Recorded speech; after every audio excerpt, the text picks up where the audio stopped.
أعوذ بالله من الشيطان الرجيم. بسم الله الرحمن الرحيم. إن في اختلاف الليل والنهار وما خلق الله في السماوات والأرض لآيات لقوم يتقون. ولو يعجل الله للناس الشر استعجالهم بالخير لقضي إليهم أجلهم فنذر الذين لا يرجون لقاءنا في طغيانهم يعمهون. وإذا مس الإنسان الضر دعانا لجنبه أو قاعدا أو قائما فلما كشفنا عنه ضره مر كأن لم يدعنا إلى ضر مسه كذلك زين للمسرفين ما كانوا يعملون.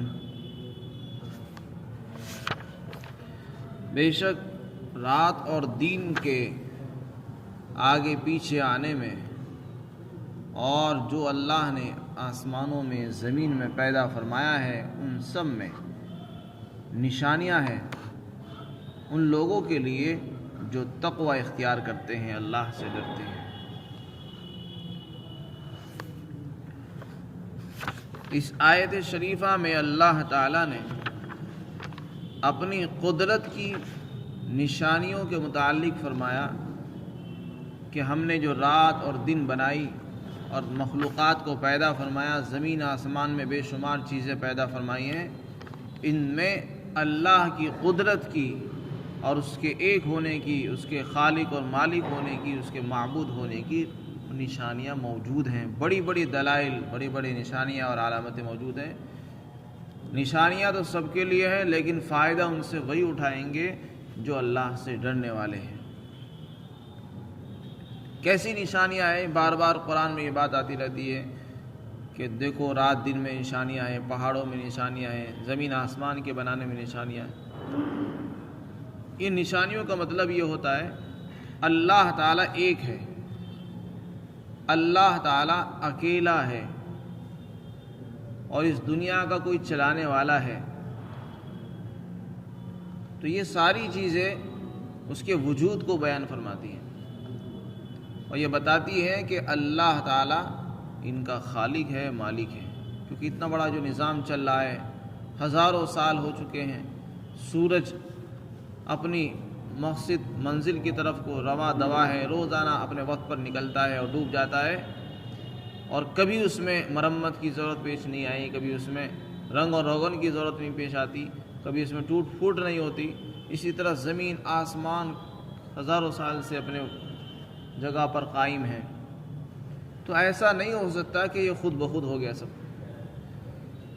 عقل بھی یہ کہتی ہے کہ ضرور اس کے پیچھے کوئی طاقت ہے، کوئی ذات ہے جو اس کو سارے نظام کو چلا رہی ہے. روزانہ دھوپ نکلتی ہے، روزانہ رات ہو جاتی ہے، پھر رات چلی جاتی ہے، دن آ جاتا ہے، ہوائیں آتی ہے، بارش ہوتی ہے. تو ایسا نہیں یہ کہنا کہ کوئی نہیں ہے، خود بخود چل رہا ہے. جیسے کہ بہت سے دنیا میں ایسے دہریے بھی موجود ہیں جو خدا کے وجود کا انکار کرتے ہیں. ایسے لوگ بھی دنیا میں موجود ہیں جو خدا کے وجود کو ہی نہیں مانتے، کہتے بس یوں ہی ہو رہا ہے، سب کچھ یوں ہی چل رہا ہے. ایسے کیسے ہو سکتا ہے؟ جب ایک چرخہ بغیر چلانے والے کے نہیں چل سکتا تو اتنا بڑا نظام بغیر چلانے والے کا کیسے چل سکتا ہے؟ ایک بڑھیا سے کسی نے پوچھا کہ بھئی تو نے اللہ کے وجود کو کیسے پہچانا؟ تو اس نے کہا کہ جیسے میں چرخہ چلاتی ہوں کہ اگر میں چرخہ چلانا چھوڑ دوں تو وہ رک جائے گا، اور میں چلا رہی ہوں تو اس کا مطلب یہ کہ میں ہی اس کو چلانے والی ہوں. تو جیسے میرے بغیر یہ چل نہیں سکتا، اتنا بڑا نظام بغیر چلانے والے کے کیسے چل جائے گا؟ ایک بات تو یہ معلوم ہے کہ اللہ تعالیٰ موجود ہے، کوئی ذات ہے جو اس کو چلا رہی ہے، وہ اللہ ہے. دوسرے وہ اکیلا ہے، اس کی بھی دلیل موجود ہے اس کے اندر، اس کے توحید کی. وہ کس طریقے سے کہ اللہ نے اتنی بڑی بڑی مخلوق بنائی ہے، اس ذات نے آسمان، زمین، چاند، سورج یہ بنائے ہیں. تو جس ذات نے اتنے بڑے بڑے سیارے اور چیزیں بنا دی ہو، بھلا اسے اپنی خدائی میں شریک کرنے کی اور کسی کو کیا ضرورت تھی؟ کسی اور کو اپنی خدائی میں شریک کرتا ہے، اسے کیا ضرورت ہے جب اس نے اتنی بڑی بڑی چیزیں بنا دی، اور ایسی کسی نے آج تک بنائی نہیں۔ تو اس سے پتہ چلا کہ وہ اپنی خدائی میں بھی ایک ہے، اور اپنے بنانے میں بھی تنہا ہے وہ، اور اپنی خالقیت میں بھی تنہا ہے، مالک ہونے میں بھی تنہا ہے، اس کا کوئی شریک اور ثانی نہیں ہے۔ وہ ذات واجب ہے، واجب الوجود ہے، اکیلی ہے اور بے نیاز ہے، کسی کا کوئی اس کا ساتھی اور ساجھی نہیں ہے۔ تو اللہ تعالیٰ فرماتے ہیں یہ چیزیں اگر آپ سمجھنا چاہتے ہو تو رات اور دن کے الٹ پھیر میں ہی سمجھ لو۔ بہت سے لوگ سوچتے ہیں کہ بھئی ہمارے پاس دلائل لاؤ، کتابیں لاؤ، یہ لاؤ وہ لاؤ۔ اللہ فرماتے ہیں اس کی ضرورت نہیں۔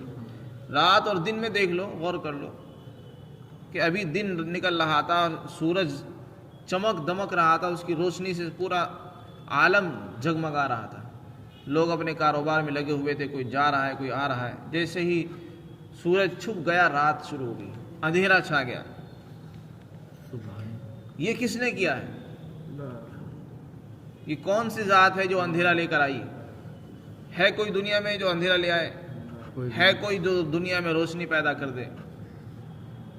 تو رات آ گئی، پھر رات سورج نکل جائے گا، رات چلی جائے گی، پھر سورج چلا جاتا ہے، رات آ جاتی ہے۔ تو ایک دوسرے اور روزانہ ہو رہا ہے، ایک دوسرے کے پیچھے آگے پیچھے آ رہے ہیں اور لگاتار آ رہے ہیں۔ ایسا نہیں ہوا کہ سورج ہی سورج نکل رہا ہو، ایسا نہیں ہوتا کہ رات ہی رات ہو رہی ہو۔ اگر اللہ چاہے تو ایسا بھی کر سکتے ہیں، لیکن اللہ کا جو ایک نظام ہے، رات دن بدل رہے ہیں۔ اسی طرح اللہ نے بڑی بڑی مخلوقات پیدا فرمائی ہیں۔ اللہ فرماتے ہیں ان میں بڑی بڑی دلیلیں موجود ہیں، اللہ کی وجود کی دلیل، اللہ کے توحید کی دلیل، اللہ کے کامل علم کی دلیل ہے، کامل معرفت کی اس میں دلیلیں موجود ہیں۔ لیکن کس کے لیے ہے؟ دلیلیں تو بیان اللہ نے فرما دی، غور کوئی کرتا نہیں۔ اللہ فرماتے ہیں ان دلیلوں سے وہی فائدہ اٹھائیں گے جو اللہ سے ڈرنے والے ہوں گے۔ جسے قرآن تو ہدایت ہے، سب کے لیے ہدایت ہے، اللہ نے سب کے لیے، سارے عالم کے لیے ہدایت بنا کر بھیجا ہے، لیکن سب لوگ اس سے ہدایت سے فائدہ کون اٹھا رہا ہے؟ اس سے فائدہ وہی اٹھائیں گے جو متقی پرہیزگار ہوں گے، اللہ سے ڈرنے والے ہوں گے۔ ورنہ انسان تو ہزاروں سینکڑوں ہیں جو گمراہ ہیں، ان کو ہدایت کیوں نہیں مل پا رہی؟ کیونکہ ان کے لیے ہدایت نہیں ہے۔ ہدایت ان کے لیے ہے، ہدایت سے وہی فائدہ اٹھائیں گے جو متقی ہوں گے۔ اس کے بعد فرماتے اللہ تعالیٰ وَلَوْ يُعَجِّلُ اللَّهُ لِلنَّاسِ، اور اگر اللہ تعالیٰ کافر لوگوں کے لیے عذاب بھیجنے میں جلدی کر دیتا جیسے وہ خیر کو مانگنے میں جلدی کرتے ہیں، تو ان کی تقدیر کا اور ان کی موت کا فیصلہ ہو چکا ہوتا۔ تو ہم چھوڑ دیتے ہیں ان لوگوں کو جو ہماری ملاقات کی امید نہیں رکھتے کہ وہ اپنی سرکشیوں کے اندر بھٹکتے رہیں۔ اور جب انسان کو کوئی تکلیف پہنچتی ہے تو وہ ہمیں پکارتا ہے، لیٹے لیٹے، بیٹھے بیٹھے، کھڑے کھڑے، اور جب ہم اس کی تکلیف کو دور کر دیتے ہیں تو ایسے گزر جاتا ہے جیسا کہ اس نے ہمیں کبھی پکارا ہی نہ ہو اس مصیبت کے لیے جو اس کو پہنچی ہے۔ اسی طرح ہم حد سے تجاوز کرنے والوں کے لیے ان کے اعمال کو مزین کر دیتے ہیں۔ انسان جلد باز پیدا ہوا ہے۔ قرآن میں فرمایا اللہ تعالیٰ نے خلق الانسان من عجل، انسان جلد باز ہے، جلد باز پیدا ہوا ہے، اس کے ہر کام کے اندر جلد بازی نظر آتی ہے، یہاں تک کہ وہ خیر کے مانگنے میں بھی جلدی کرتا ہے کہ کسی طرح مجھے خیر مل جائے، اور برائیوں کے مانگنے میں بھی وہ جلدی کرتا ہے، ہر کام میں اس کی جلدی نظر آتی ہے۔ اگر کوئی خیر ہوتی ہے تو اس کے لیے سوچتا ہے بس آج ہی مل جائے، برائی مانگنی ہوتی ہے، بد دعائی کرنی ہوتی ہے، وہ بھی سوچتا ہے بس آج ہی ہو جائے، ہر کام میں وہ جلد بازی سے کام لیتا ہے۔ جب اللہ کے نبی صلی اللہ علیہ وسلم نے نبوت کا دعویٰ فرمایا اور اللہ کے توحید کی دلائل پیش کیے اور اپنے نبی ہونے کا دعویٰ پیش کیا تو بہت سے لوگوں نے انکار کیا، قرآن کا انکار، رسول کا انکار، اللہ کا انکار کیا۔ جب انہوں نے انکار کیا اور اس انکار پر اللہ کے نبی نے ان کو عذاب سے ڈرایا کہ دیکھو انکار نہ کرو ورنہ تمہارے اوپر عذاب آ جائے گا، عذاب پہنچ جائے گا تم کو، اللہ کی پکڑ آ سکتی ہے، اس سے ڈرو۔ تو ان کو ڈرایا تھا، ہونا تو یہ چاہیے کہ وہ ڈر کر ایمان قبول کر لیتے، بجائے ایمان قبول کرنے کے الٹا کہنے لگے کہ وہ عذاب کیوں نہیں آ جاتا، جس عذاب سے آپ ہمیں ڈراتے ہو وہ عذاب کیوں نہیں آ جاتا، وہ عذاب آ جانا چاہیے تھا۔ تو یہ جلد بازی سے کام لیا انہوں نے، یعنی عذاب کا ہی مطالبہ کر بیٹھے۔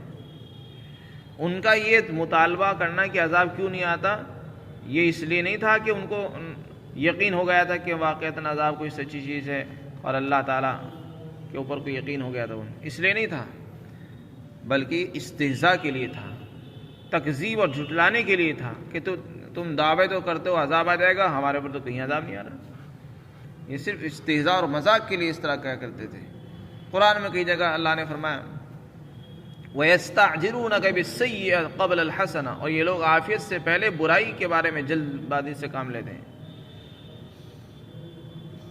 اور اسی طرح بہت سی جگہوں پر فرمایا اللہ تعالیٰ نے کہ یہ لوگ عذاب کے بارے میں جلدی مچاتے ہیں، کسی طرح جلدی سے عذاب آ جائے، لیکن اللہ تعالیٰ ان کے مطالبے کے مطابق، ان کی فرمائش پر جلدی عذاب کیوں نہیں بھیجتے؟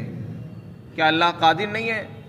نہیں، اللہ قادر ہے، لیکن اللہ کی حکمت اور مصلحت یہ ہے کہ اللہ تعالیٰ فوری طور پر اس لیے عذاب نہیں بھیجتے تاکہ ان کو ان کی گمراہیوں میں، ان کی سرکشی میں ان کو چھوڑے رکھیں، تاکہ یہ اپنی سرکشی میں اور آگے بڑھ جائیں اور زیادہ عذاب کے مستحق بن جائیں۔ تو بطور استدراج کے اللہ تعالیٰ ان کو چھوڑے رکھتے ہیں اور ان کو سوچنے سمجھنے کا موقع بھی مل جائے۔ ایک آیت میں اللہ تعالیٰ نے فرمایا کہ یہ لوگ جلدی مچاتے ہیں عذاب کی۔ اللہ فرماتے ہیں کہ اگر ایک وقت مقرر نہ ہوتا موت کا تو کبھی کا ان کا فیصلہ ہو چکا ہوتا، لیکن چونکہ ہم نے موت کا وقت طے کر رکھا ہے کہ ہر آدمی کی موت اس کے وقت پر آئے گی، اس لیے جلدی سے عذاب نہیں بھیجتے اللہ تعالیٰ۔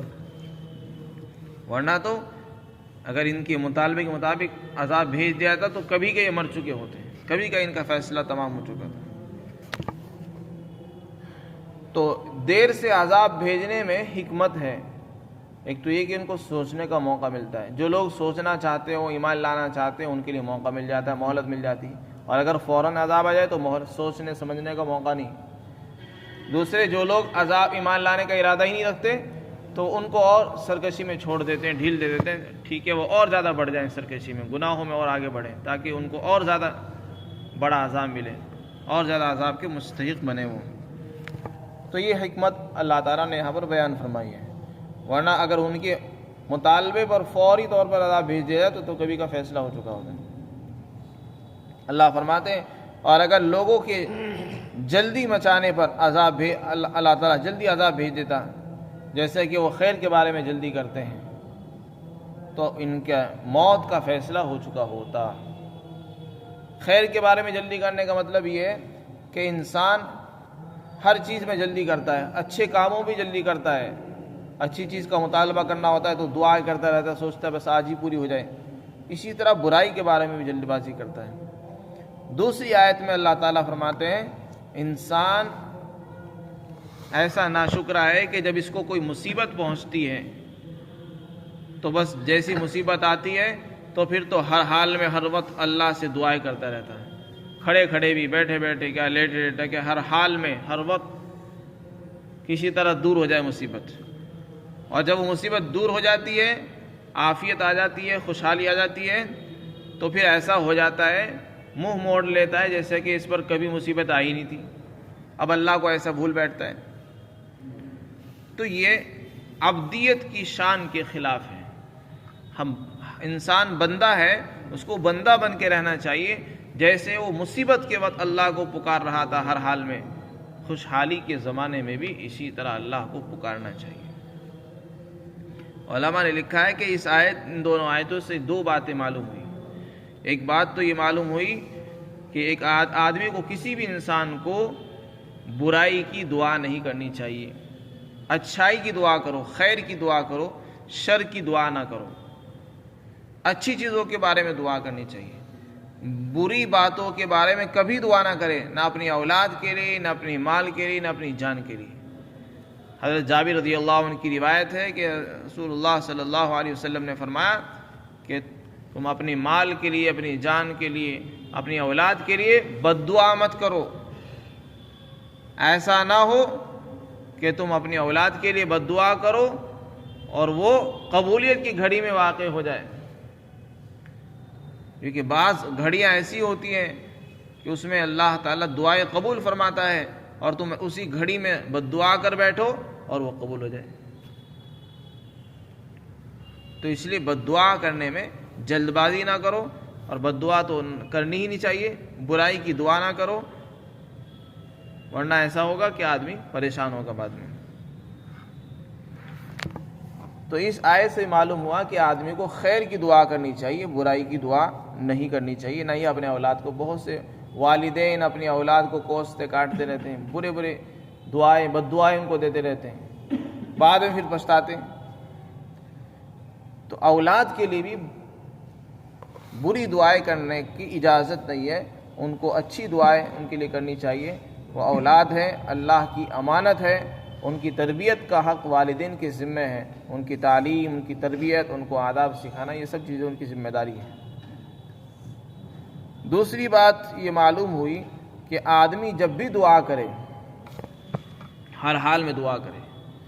اگر مصیبت اس پر آ رہی ہے یا آ چکی ہے یا وہ مصیبت میں مبتلا ہے، تو جیسے مصیبت کی حالت میں وہ انسان دعا کرتا ہے، ہر وقت اللہ سے مانگتا رہتا ہے، اسی طرح خوشحالی کے زمانے میں بھی انسان کو اللہ کی طرف متوجہ رہنا چاہیے، غافل نہیں ہونا چاہیے۔ ایسا نہ ہو کہ بس اب تو اللہ نے دے رکھا ہے، اب اللہ سے منہ موڑ لو، بلکہ اس نے اسی لیے دیا ہے کہ تم نے مانگا ہے، اور اگر تم اس کی طرف سے منہ موڑ لو گے پھر وہ چھین لے گا۔